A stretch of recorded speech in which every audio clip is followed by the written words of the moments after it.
Welcome to Positive Talk Radio. Our goal is simple: to explore evolving ideas one conversation at a time. So, stay with us as right now we present.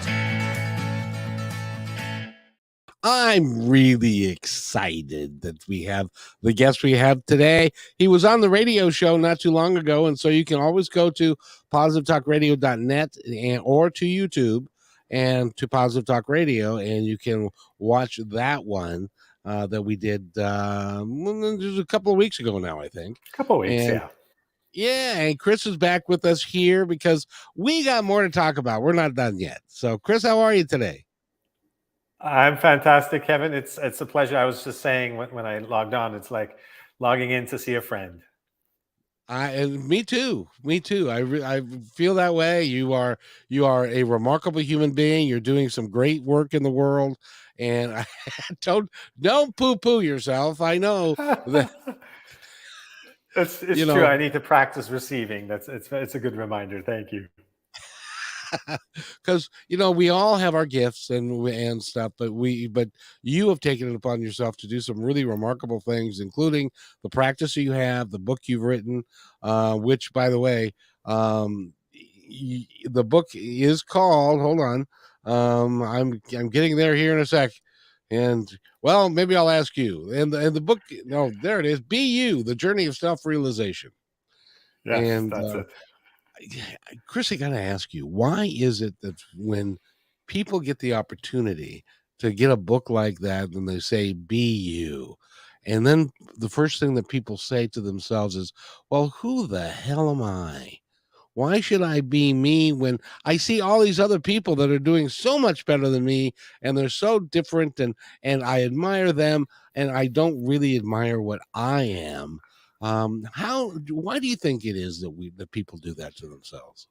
Yeah. Well, that's the purpose, is to really evoke a response to that. And I get it all the time. Is you're not happy with yourself. Why should you be more of yourself? And ultimately, we don't have a choice to be anyone but ourselves. So therein lies the situation that we have to accept, and growth starts with acceptance, right? We can change ourselves. Absolutely. We can become more of who we really are, not all the false layers and outside voices and the trauma and the inherited wounds and all that stuff. That's real, but underneath all of that, there's a blueprint. So we're designed to be and have a very special purpose, each and every one of us in our lives, and to be fully present with whatever we're doing. And to get there, we have to be ourselves truly, not the fake self, but the true self. One of the things that I talk about a lot, because I believe it, I know it to be true. I used to believe it was true. Now I know it's true. And that is that we came here with a purpose. We came here with a blueprint and with a desire to achieve and to do and to learn and to experience what we came here to experience. And so, even though some of the things that we experience are not what we would call, puppy dogs and roses and flowers and stuff, it's necessary for our to attain our growth. And do you agree with that? Yeah, absolutely. Life is a teacher. Everything we experience is a reflection of who we are at that moment in time. And so if something's not working, something's not desirable, or there's friction or tension, whatever it is, it's because something inside of us is needing some attention, usually some love, some self-care, and some healing. And then that inner peace then is reflected onto the outer world. You find peace outside by first finding it within. Now, I know that there are certain steps that you talk about, and meditation is one of them, on how people can find inner peace. Um, but some people would say, Chris, I don't have time to meditate. I don't even know what that means. I don't even have any idea what that would be like. And I'm too busy. I'm taking care of the kids. I'm working. I'm taking care of the house. I'm taking care of the husband and all that stuff. How do you encourage people to sit and be for a moment? Hmm. So meditation shouldn't be seen as something separate, some activity that you have to make time for in the morning or the evening or whenever. That just adds another thing to our to-do list. And then, most of the time we just can't make the time or be consistent about it. But rather to see it as a state of being that we bring to our daily situations. So mindfulness is just being present, being aware of what we're doing, and fully engaging with it. I think we've all kind of experienced either in ourselves when we're doing sports or when we watch other athletes, is like when they're in the zone, it's they're not thinking. They're just being and experiencing the present moment. And we can do that for ourselves and all day long, ultimately. We spend a lot of time lost in our thoughts, and that's time not spent really living because you're not really here. You're just off in la la land, going down some rabbit hole. So to develop the awareness to come out of this drifting monkey mind sooner, return to the task at hand, which is the only thing that's real, and then really give it your fullest attention.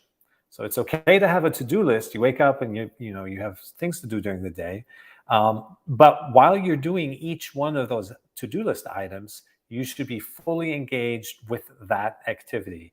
And that frees us up tremendously.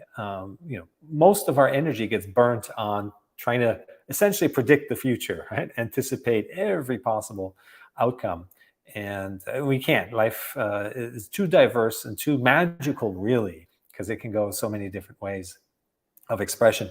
So it's being present with what there is, show up and trust yourself that you can then respond to what actually is in the best possible manner.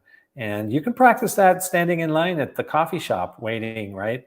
You don't have to flip through your device. You can actually take a moment to look around, observe people, see things that you ordinarily, don't take time for. Noticing the detail, heck, even the signage or the design of the stores. Somebody put energy and effort into that. And so to recognize that, or to look at people and see the inner child in them, because you can kind of see the kid in them still, I think. And that creates closeness and empathy and compassion. And all of these are magical things that we can experience in everyday situations. We don't always have to be kind of lost and stressed and feeling like we can't get it all done. You mentioned sports. When I was a kid and I played baseball, and I was a good player, but in my mind ended up controlling how I was going to do. If I had the approach that I'm going to just relax and let it be and let it flow, I would get a result. If I got up there and said, "Oh man, this is a really good pitcher and he's got a curveball that I can't possibly hit, and I'm not going to be able to hit this thing," and you know what? I can't.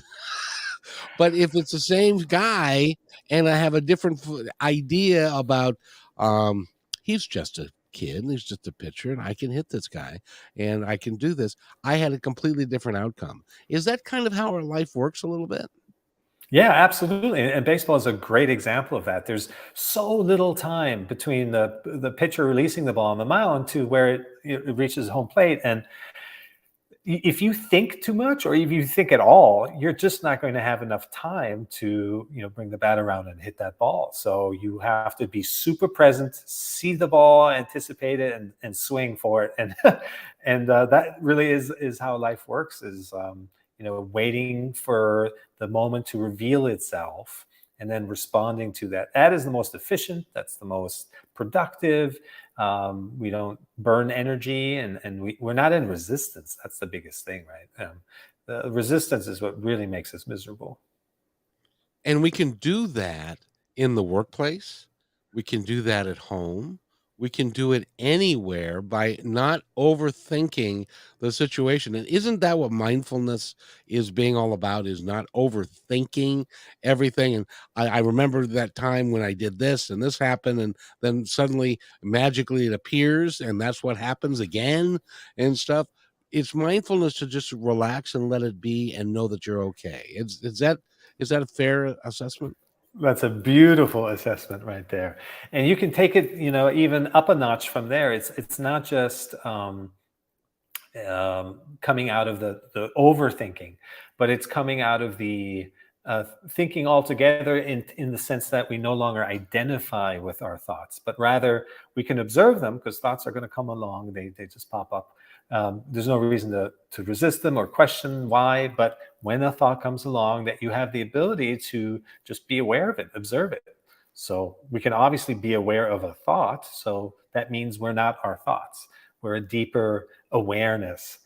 That's our true self. So we can be aware of our thoughts. We can be aware of our feelings. And then we have a choice. And that's the choice of co creation ultimately. Now, in your life, in your work, I know that you are a mindfulness coach and you teach meditation and stuff. Do you ever doubt yourself? Ah, I mean, I have thoughts just like anyone else. It's a wonderful question. No, no. Say it ain't Yeah, yeah, so. yeah. The difference is that I'll give you this: when you have a regular mindfulness practice in place, you have fewer thoughts, or maybe it's just that you give them less attention. Yeah, you just don't spend as much time believing every thought that comes along and then going down a rabbit hole. But I have, a stream of thoughts regardless, and sometimes I wake up in the morning, I feel crappy. I don't know why, but it's just the way it is, and being okay with that is being mindful. Ultimately, it's like, oh wow, today I feel crappy, and that's okay. And that relaxation, not being in resistance to how you're feeling, actually helps you come out of it. So it's not wanting it to be different, but accepting it how it is. That's what brings you out of it, makes you feel better, raises your vibration. So I have thoughts just like anyone else, and maybe I've practiced enough to not let them own me, but rather I control them, which ones I accept or not. Do you find that it appears to me, and I could be wrong, but in my world, it's like I have two different sets of voices. I have the voice where it says, "You can't. You're not good enough. You're too fat. You're too slow. You're too ugly. You're too this. You can't talk well enough. You can't." And then there's the other voice that says, "Put that all away. None of that's any good. You can do whatever you choose to do." And how do you separate them and then tell that first voice that I was talking about to go away, just leave me alone, and amplify the second voice? Okay, that's great. Love this. So that first voice, the critical, self-critical, judgmental voice is not your voice. That's all the conditioning that we grow up with. That's outside voices. It could be parents or media, and Is that why it sounds like my mother? that's exactly why it sounds like your mother. But it's true. It's like a lot of the early childhood formative years is that's where we pick this stuff up, and that's that voice. Now the other voice is your true inner voice. That comes from within. It resides in your body, and that's the one you got to listen to. So it's great that you have both voices already. You're fully aware of them, and you have a choice which one to listen to or not. And I'm very lucky because I have the opportunity, and occasionally I will still, even though it's positive talk radio, I still will go down the "oh woe is me" rabbit hole. Oh, I don't have enough listeners. It's not successful enough. We're not doing the right things, and so forth. But then something will happen in my world that will actually shake everything up to let me know that what just happened, and it was a good thing. What just happened was by divine design, and I can't poo-poo it. I need to accept it and be grateful for it, and to say I did that today. As a matter of fact, I said, "You guys aren't going to let me be that way. You're going to make me be happy and loving and kind." So is that do we all have that capability? Yes, absolutely. And it's always there.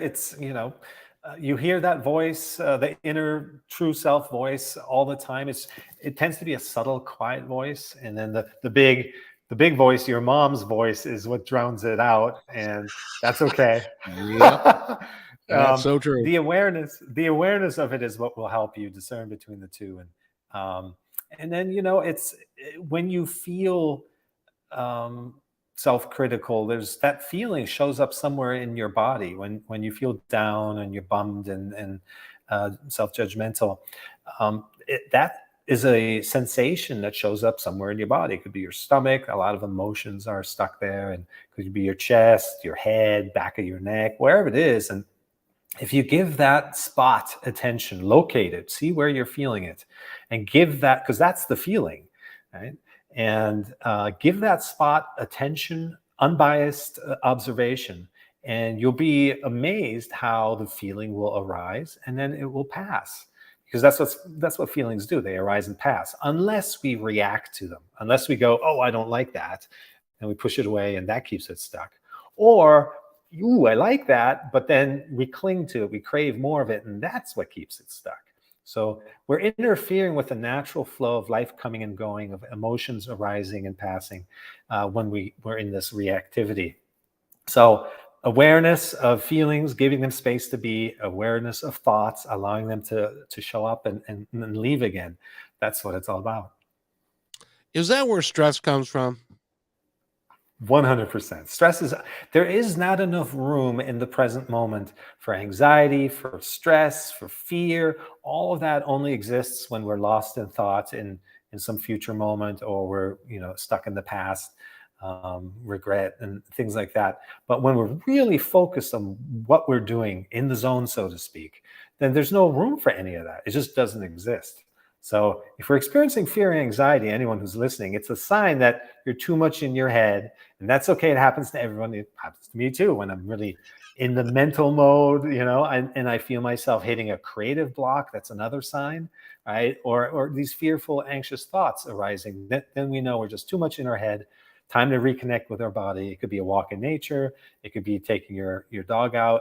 It could just be focusing on your breath for a minute, and that could reset your connection to your inner voice, and let those outside head voices away. Because we spend a lot of time talking to that negative voice in our head. And as an example, if you are in a situation with like another human being, and you've been in this situation with another human being before, and you made a set of choices that made that situation worse, or grew that situation that you didn't want to have, but you grew it anyway. Um, you're still going to run into those people from time to time, but isn't it the choice that we make that makes it a difference? As far as, I'm not going to go down that same rabbit hole I went with. It's like women do this all the time. They'll date the same guy in a different suit, and they don't recognize that it's the same guy in a different suit. But if you stop and be mindful of things, is that part of your practice? Is that you then can help yourself get out of those situations? Yeah, absolutely. It applies to relationships, or applies to career, or applies to your relationship with your family and friends and neighbors and coworkers. I mean, just everything. So, what you pointed out there was really, really insightful and important. Is that we are part of the, it takes two to tango. Essentially, we're part of the dynamic. When we experience tension with somebody, it's usually because we want them to be somebody they're not. We want them to be more like us, or to think differently, and so that is resistance to their being. And if we pull back and come out of our resistance to that, it changes the dynamic of the relationship. And if we just keep to ourselves, allow someone to express themselves without judging them, then suddenly there's space in the dynamic, in the relationship. And more often than not, the other person will then start to shift and change as well, because we're giving them a space to self-reflect, hear themselves think, hear themselves talk, and suddenly there's a change. We shouldn't expect it, but it happens more often than not. It's amazing to me, that word that you just said, judgment. It's a big one for us because we're always spending time judging other people, or judging ourselves versus other people. How do we get away from that and just let it be?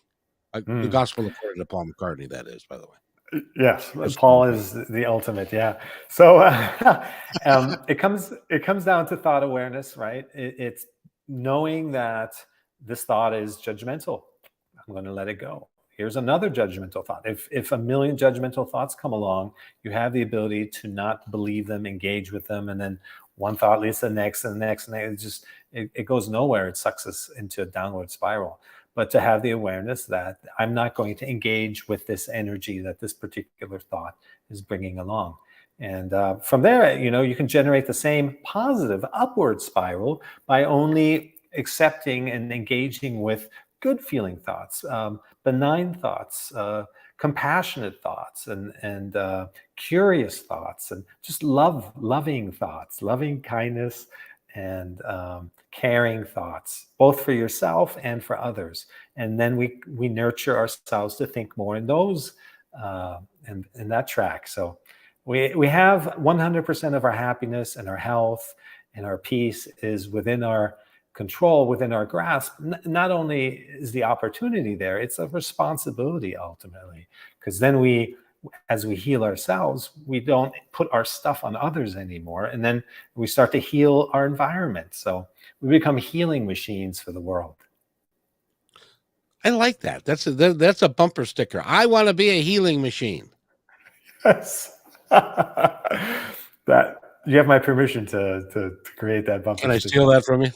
Please, And please. you won't judge me for that, will you? Never. By the way, we're talking with Chris Cirak, and that's Cirak, and it's Cirak.com. Go to his website. He's got the book, the BU book, The Journey of Self Realization. He's a coach. He works with people to get them to get out of their own way, which we spend so much of our own time staying in our own way and not getting out of it. And you help people understand that and work to get out of their own way, don't you? That's exactly it. We're so conditioned to plan our life ahead of living it, which is crazy because our mind, it cannot possibly anticipate and predict the future and all the different ways that life can unfold. It's okay to have a goal and we want to envision ourselves in the highest light, but then that's the what, but how we get there.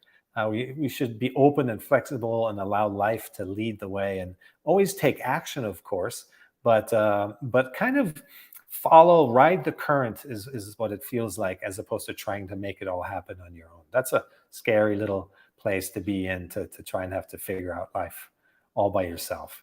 Go with the greater current. It's a horrible experience when you are trying to understand, and from our own perspective, we have blind spots that other people that are gifted and care about us and really want to work with us can help us understand a little bit more about our blind spots that we don't even recognize that we have until they bring it up. Yeah. And that's what, feeling triggered is about. And we tend to then look at the person or the situation that made us feel that way and blame them. But it's actually pointing to something inside of us that needs attention and that needs healing. And so, again, the life is a teacher and it will not let us go. It will force us to keep growing and expanding and becoming whole and complete.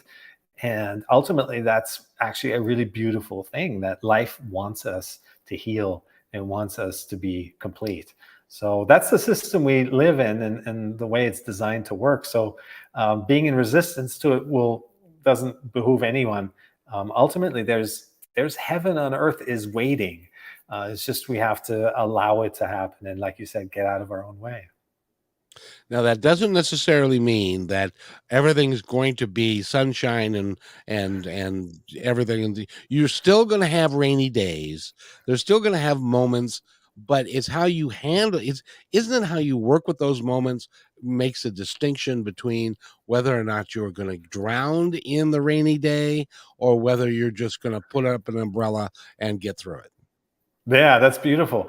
It's be like the tree. I don't know, maybe that's a Bruce Lee quote, but it be like the tree. When the storm comes, you bend and you allow it to strengthen you actually, right?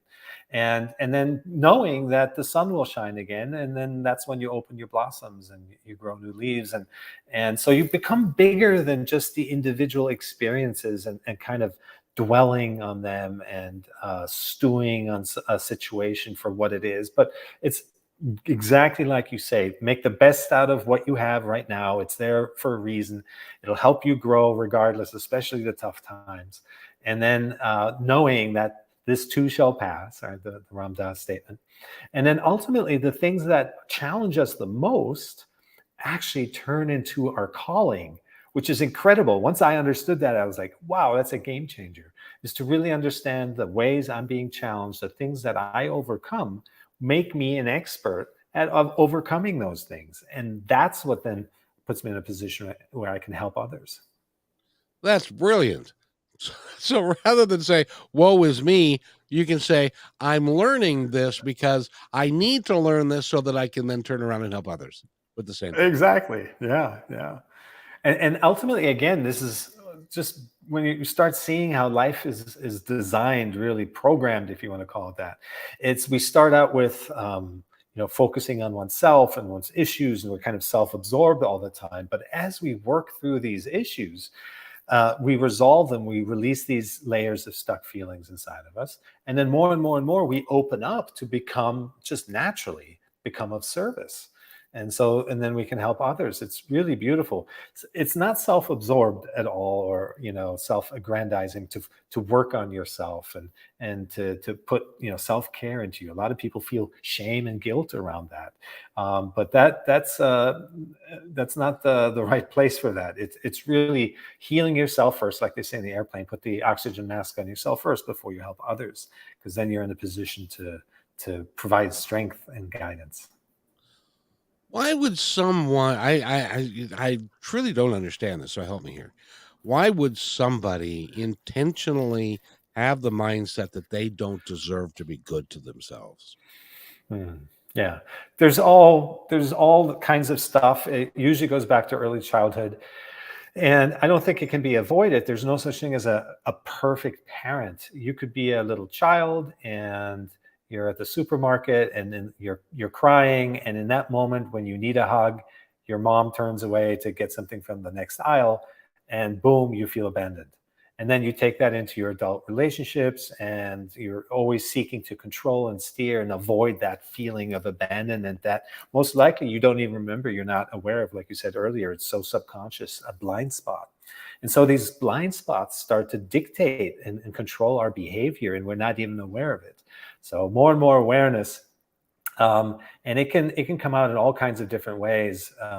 If you feel like you're sabotaging yourself, or you're repeating the patterns, like you said before, you're dating and just kind of attracting the same types of people over and over and over, those are giveaways that you're acting out some kind of blind pattern. And bringing more awareness to that through coaching, through going on retreats, through reading books and mindfulness, YouTube, all the resources are out there. So you just have to put some effort into it, then the whole world starts to open up. I used to live in an apartment complex that had a lot of trees. And trees are some of my favorite things because if you go and you put your hands gently on the trunk of a tree, you will feel its vibration. It is That's alive, beautiful. Yeah. and you can feel that. And then when you are watching the cycle of a tree for a year, and you start, and you may move in the wintertime and it looks dead, everything is gone, it's just a stick, and it doesn't look like it's alive. But then over time the buds start coming out, and then the whole thing then it has its own cycle of life. We have that in our lives as well, don't we? Yeah, absolutely. There's many different chapters, many different phases. Just when we think we've kind of got it down and we're complete, or we've made it, then change will come along and show us otherwise. And again, it's ultimately, we're here to learn. We're here to grow. We're not here to stay small. And so we'll go through many different chapters in life, and the next lesson is around the corner. There are rest periods in between, thankfully, I've noticed, at least in my life, but it's not wanting the times of growth to be like the rest periods, but is to recognize that the rest periods are there for a reason. Could be a few weeks, a couple of months, maybe a few years, even where it's just nothing much is changing, but change is sure to come, and then to embrace it when it shows up. When I was playing, I use sports as a metaphor quite a little bit.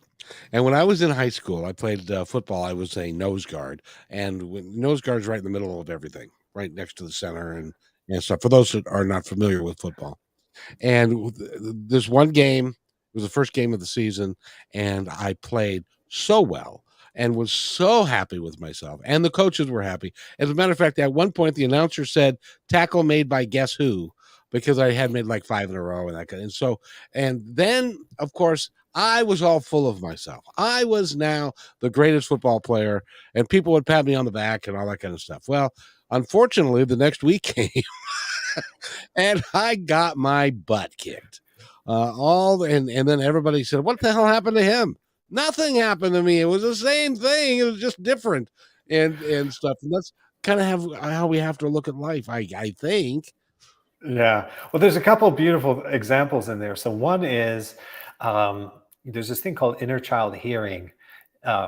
Sorry, and you can remember moments where you were at play or you were in the zone, you were having that amazing game that you were talking about, and channel that and bring that feeling back into your current situation to just kind of align yourself with that energy again. So having had that is a really great thing, even if you feel like you were full of yourself afterwards, and then the outside world quickly moved to correct that, it sounds like. They did. Yeah. But you had the wisdom even beyond that, is to say you were still out there, you're still playing, you're doing your best, and nothing's different, and maybe you're tackling fewer people, but it all doesn't matter. It's not that serious. There's no situation in life that is serious enough that it should rob us of our joy and our inspiration and of the magic that everything is by virtue of its beingness, by its existence. Everything is incredible. So, Chris, I got to ask you, because if I come to you as a coach and how does that look? What does that look like if I come to you and say, Chris, I've got problems. I've got this going on, and how do you work with people? How do you help them get through it so that they can lead the life that they're destined to lead? Yeah. So really, it's looking at your current life. Mindfulness is not, selling everything you have and moving to an island or changing jobs or going to a new city. Uh, it's all about doing what you're already doing consciously, mindfully, with awareness. And then from that, you might find, okay, it's time to change jobs and whatnot. But for the first real step is to look at your life and see where we can integrate little moments of stillness. If somebody's late for a meeting, maybe in the past you would just get upset and blame them and reprimand them and so forth. But now you can, with some coaching, you can see that as an opportunity and have a few minutes where you can focus on your breath and ground yourself, or just observe your environment, look at things, be present, because there's only goodness in presence. And when you reinforce that goodness throughout the day, little moments here and there, then it tends to take on a positive momentum. It tends to stay with you more. And so we look at your life and see where we can integrate moments of stillness. And then you might find you already have everything you need, right? You were maybe in resistance to certain things that for one reason or another, all of it may be based in judgment. But when we come out of the judging and actually deeply experience your life as it is, then from there you can see whether or not you need to feel like you need to make changes or not. But the first step is to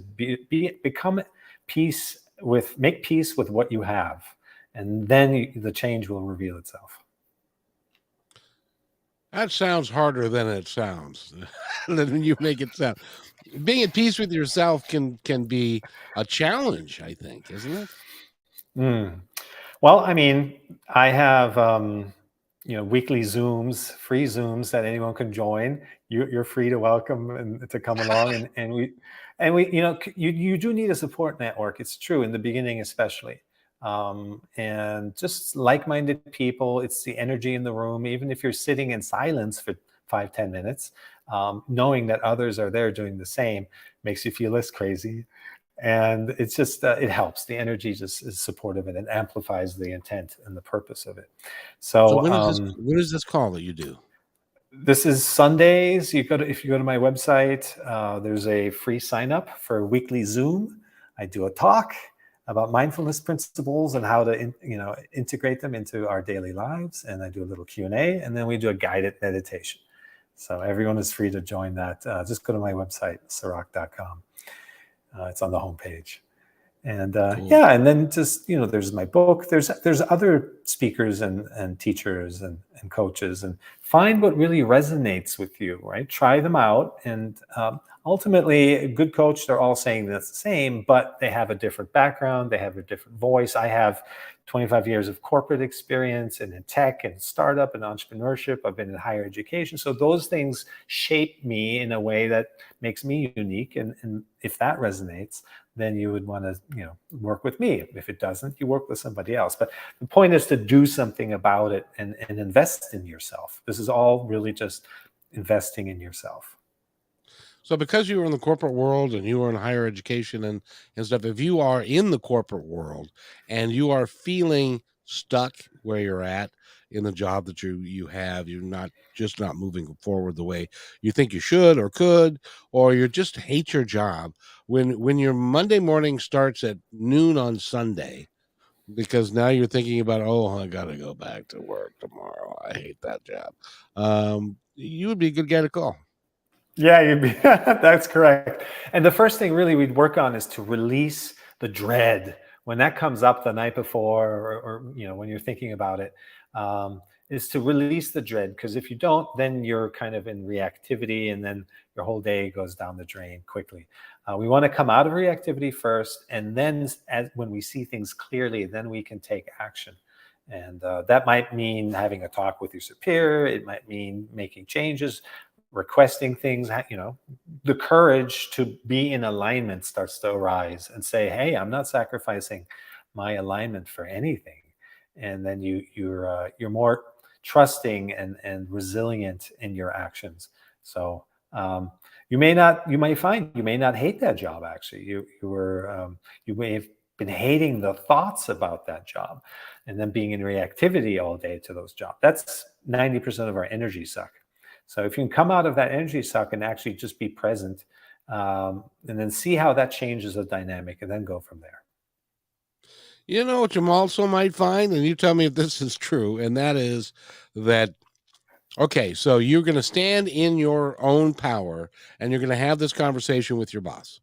And your boss is going to say, well, and you're going to have this conversation, and hopefully it works out to where you can come to an agreement with them. And then 2 3 weeks go by, and he comes by and he says, stops at your cubicle or wherever you are, and says, by the way, I just want you to know I was about this close from firing you because you were a negative drain on the company and me, because you hated what you were doing, it appeared. And now you and I have made this change together, and now you're a valuable employee. That won't that help all by itself? Exactly that. And people, I was on the employment side for a long time, but then I had my own company for a while, and was the employer. And you don't realize employers want you to be happy and healthy and creative and expansive and love your job. And more often than not, I can't imagine anyone who wouldn't want you to help you create the space and the conditions for you to do your best work. And to do your best work, you have to be inspired. You have to feel the flexibility or creativity, whatever it is that you need. And so having that conversation will go a long way. And then more often than not, they will want to make that happen for you and become your ally than to just shut you down. That doesn't behoove anyone. No, no. And then the other thing can happen, which happened to me on several occasions, which was I had an employee or an assistant manager or a salesperson or whatever, and they just were not working out. They didn't appear happy. Appeared to be, really dragging their butt all over the place and stuff. And so eventually I let them go. Well, two of them I met like at a convenience store years later or months later or whatever. And both of them said to me, God, thank God you fired me. I hated that job. And now I'm doing what I love to do. And so thank you. And they reached out and shook my hand. And was fulfilling to me as an employer, but and also to them, because they didn't deserve that pain and suffering that they were going through to be doing that job. Yeah, these are beautiful stories because they point to that it's common sense to want to do your best work when you have the environment that is supportive of that. And so employers are there to point that out in you if you're unhappy, and it's your responsibility to reflect on that. And if you truly deeply are on the wrong path, maybe you listen to someone else's experience that got you into one particular career path, and it's time to get out of it because your unhappiness will affect everyone around you. It'll affect the product or service that you're working on, and people in the office around you. And bosses sometimes are there to point that out in you, and absolutely, you might just be in the wrong spot. So you did them really well. Have you have you have you ever heard of the term the golden handcuffs? Yes. How to It's deal with it's that? yeah, explain what the golden handcuffs are. Well, the more you invest yourself in a particular path, let's use the job and the career ladder, and it starts to pay well, and you have your mortgage and your education and kids and whatever, health insurance, it's all attached to that, and you're like finding it hard to let go of that because it makes for a comfortable life. I think all that does is prolong the inevitable, because if you're not happy, it's just not going to come out in a good way. You're going to get ill. You're going to get depressed. Your relationships are going to suffer if you're not doing something that's meaningful. And something that used to be meaningful may not be meaningful any longer, and that happens all the time as well. We continue to grow and shift. So having the courage to recognize this was great for 10 years, 20 years, but it's no longer fulfilling me. I need to make a change. And the sooner you recognize that, the more likely you don't have to crash and burn. You can actually have conversations, you can have a transition strategy, you can save up a nest egg, you can do all these things to prepare for the next chapter, as opposed to waiting till it's too late when everything has fallen apart. So sooner or later, life will want you to be in alignment, and it'll make you sick to remind you that you're not. So we got to listen to our inner voice. Can I give you one more story of where that came Yes, from for me? please. I was a bus driver for 12 years. And before I became a bus driver in Seattle in the metro system, I'd always heard that excuse the expression, everybody, bus drivers are assholes. And so I became a bus driver, and I took it upon myself. I didn't want to be that, but I wanted to find out why the bus driver, and I found out that it was true.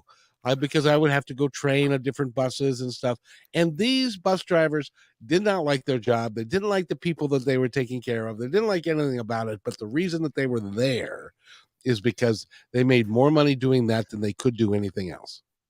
And because they either didn't have a lot of experience, or they were too old, or they didn't have a lot of education, and so they drove a bus because they could make really good living doing that. But because of that, it affected their life, it affected their relationships, it affected their family, and everything that they did, because they hated doing what they were doing, but they had to go do it. So they had the golden handcuffs. And don't life is too damn short to do that to ourselves, don't you think? Oh my gosh, it's so short. We are infinite beings, but being in this body is very short. It's a blip, and you don't have to. A couple decades in, you realize what just happened. 20, 25 years just went by like that, and two or three I more know. times, and it's over, right? So yeah, got to use our Well, time wisely. I'm not as young as I used to be, and it's like I'm now within oh a mid-range iron of where my dad passed away and my grandfather passed away and all that kind of stuff. So you don't know how long you got. So enjoy it while you're here, for heaven's sakes, and go talk to someone like Chris who can help you see the light in a better way than you may be able to find it yourself, because those voices are overpowering you. Beautiful. Thank you for that. Oh, you're more than well. I love talking to you. I consider you a friend, and I thank you for who you are. And Likewise. for what, go The ahead. attention of your ability to listen is spectacular. Anyone watching this or even just listening, There's so much energy radiating and holding space for me to be able to flow. So, Kevin, however you nurtured this in you, it's just remarkable. So it makes me feel like a brother. Well, thank you for that because I feel that I genuinely love people, and I genuinely love people. My son used to we had a conversation on Father's Day about it, as a matter of fact, because I would get out of bed in the morning and I was always happy and go lucky and would come downstairs and say, "Hey son, how you doing?" And he was a terrible morning person and he'd go, "Oh, shut up." And that made me mad because I wanted to be everybody to be happy and stuff. So when people are angry, it makes my day tough. So but Mm. I thank you for that because that's going to go on a reel somewhere in my little thing because it's important that people recognize that this is me. This is who I am. I don't know Yeah. why, but it's just but I love listening to your story. I love listening to you and having this dialogue. It's great. Oh, thank you, thank you. The curiosity that you exude, the you're so yourself. It's such a beautiful thing. It's I call it the BU mojo, and everyone wants to be part of that and have you on their team essentially. Well, I hope so. If somebody wants to pay me, that would be good too. So, but you know how that goes. Yes, But yes. Chris Cirak has been with us, and I'm going to honor his time and let him go have the rest of his day. Where are you, by the way? I'm in Palm Desert, California, and Oh, but I so you're travel a visiting. lot. Yeah, yeah, yeah. Yeah. Right now, I'm speaking in Las Vegas next weekend, and then a couple different cities, and maybe Florida, and then sorry, Bali, Indonesia. Back to Bali, Indonesia.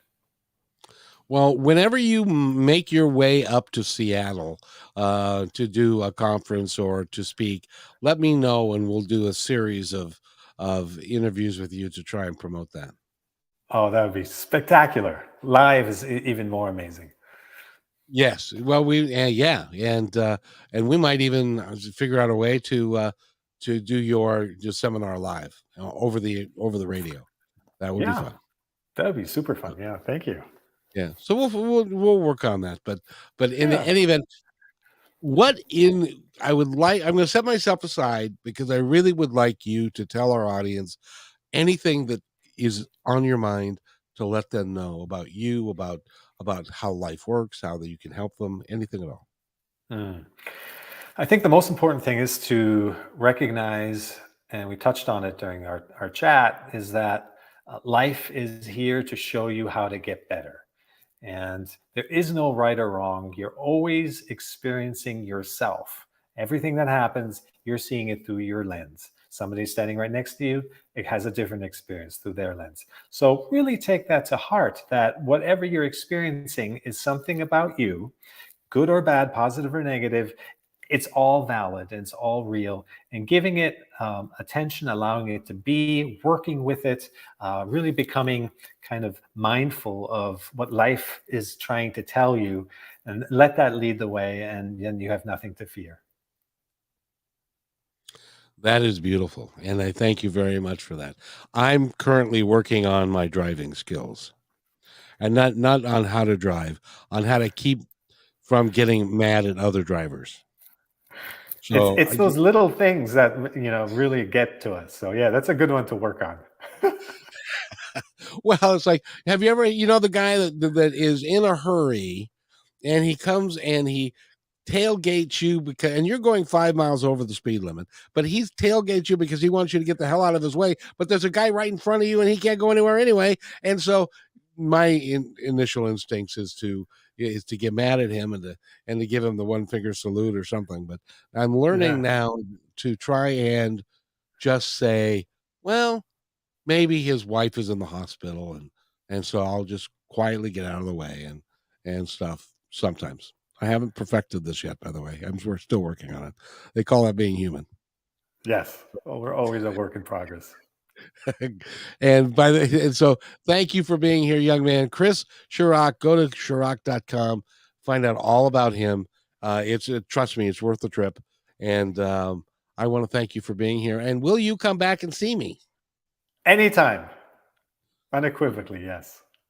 Awesome. You're an awesome man, and you've got great energy, and you're out to help people, and that's all any of us can do. That's the highest call. I think that's the highest calling there is. What do you think? Mhm. It is, and eventually we all get there. When we come out of this self-absorbed state of dealing with our own stuff, when we work through that, then we become of service for everyone, and we become healers for others, and we become teachers and role models of over how to overcome those challenging times. So yeah, keep working on yourself, keep exploring, knowing yourself, and then you will become, somebody that can help others and just make this world a better place. Which is, by the way, I think what we're all after is to make this world a better place and make it different than it is today. Because it ain't perfect yet, but we're working on it. Do you think that there are? By the way, I was going to wrap this up, but now I got another question. Yes. Do you do you think that there are more of us that are treating life like a grand adventure and trying to be kind to everybody than there were before? I think the movement is growing. What do you think? Hmm. So typically, when we see an upswell of unconscious behavior, which one might argue is the case right now, it's usually the precursor to more awakening and more awareness coming to the surface. It's just kind of that's the process as we kind of go through this reactive state, individually as well as collectively. And it does feel like many more are breaking away from situations that are unhealthy or not in alignment, and seeking that alignment in other ways and being creative about it. And there's an explosion of life coaches and people in yoga instructors and people who take time off to travel and really go soul searching for what's right for them. And these things are now acceptable. I've done decades of corporate trainings, and I used to, not too long ago, couldn't even mention the word meditation. That was not okay. Way too woo woo. And now it's actually requested. So there's definitely the direction is greater awareness. There's a lot of subconscious blind stuff coming up in the process of that. But yeah, I mean, we're far more aware collectively and than we ever were, and hopefully it keeps going that way. Now I'm a little older than you, but when I was a kid and we would hear about the term meditation, I grew up in a Lutheran family. Meditation was of the devil. You don't want to do that. That's a very bad thing. You'll go to hell. And so so the change has happened to a great degree in the last 50 years, thank goodness. And I think you're right. I think it's a pendulum. Once the pendulum Yeah. gets all the way, then it's got to come back. And it's when it's going to come back, it's going to come back in a real positive way. Exactly. There's a momentum that's happening. My mom, same thing, resisted, thought I was crazy. But at 78, she started meditating with me. And it took a while, but she saw the changes in me and realized that it doesn't clash with her Christian faith at all. And all we're doing is focusing on our breath, working with our physical body sensations and all these things. And started doing it and loves it now. We meditate every day together now. So it's a beautiful thing, and it has healed families. It has helped people come out of addiction, help people find alignment and purpose and health, and it can only make you better. That's one of the cool things about something like that. When there are no downsides, there's only upside. There is a, there because it's our natural state. It's really only undoing our kind of getting off track, and bringing us back to the tree doesn't complain when it's stormy, and it also doesn't when the woodpecker comes and puts a hole in it, it also doesn't resist that. So it's just allowing things to be is the state of nature. Being alert, being present. When you see animals, they're fully alert, they're plugged into life, and they're not lingering on what just happened yesterday or a moment ago. And so if we can come back towards that place, it will only deepen our experience of life. And much more importantly, we feel ourselves, as we come out of resistance, we become part of the flow again, of the flow of life unfolding and the happening. And that is no longer being this little tiny scared creature that's up against the big world, but that then feels like we're part of the whole thing. It's the judging that keeps us separate. It says, that which I judge is over there and I'm over here. So if we go through life all day long judging, so we're keeping ourselves separate mentally and energetically from the world around us. But once we allow things and surrender to what is, suddenly we're there, we're close, we're present, we come together and we feel that oneness. And that's when we become a mouthpiece or an expression of God, of the divine, and then we become co-creators of reality. When I told you that I was going to let you go and I was going to value your time, there's a reason, and this happens to me all the time. There's a reason why we continue that, because what you just said is worth the price of admission for the entire podcast. So I hope people will listen to the very end of that, because that was spectacular, sir. Thank you so much for that. Thank you. Thank you for essentially co-creating it with me, right? Holding that space. So thank you.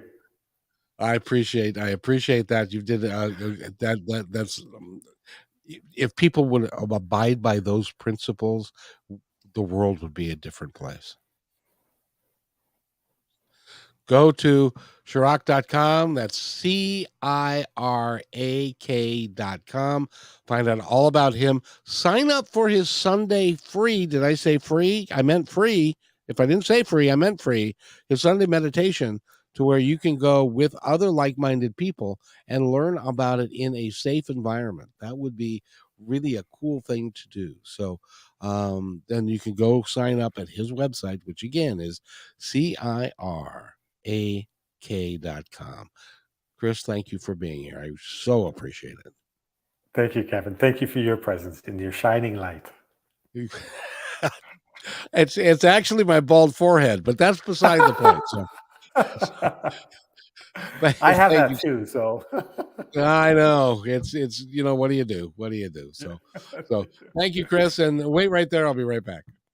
Thanks, Kevin. Hey, thanks for enjoying this episode all the way to the end. Please give us a like and subscribe to this channel. This has been a production of PositiveTalkRadio.net. Please visit our website, oddly named PositiveTalkRadio.net, for more details about us and our mission, which is to provide great positive programming designed to inspire us all.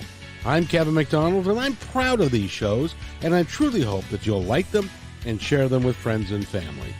So on behalf of our entire team, remember, be kind to one another, because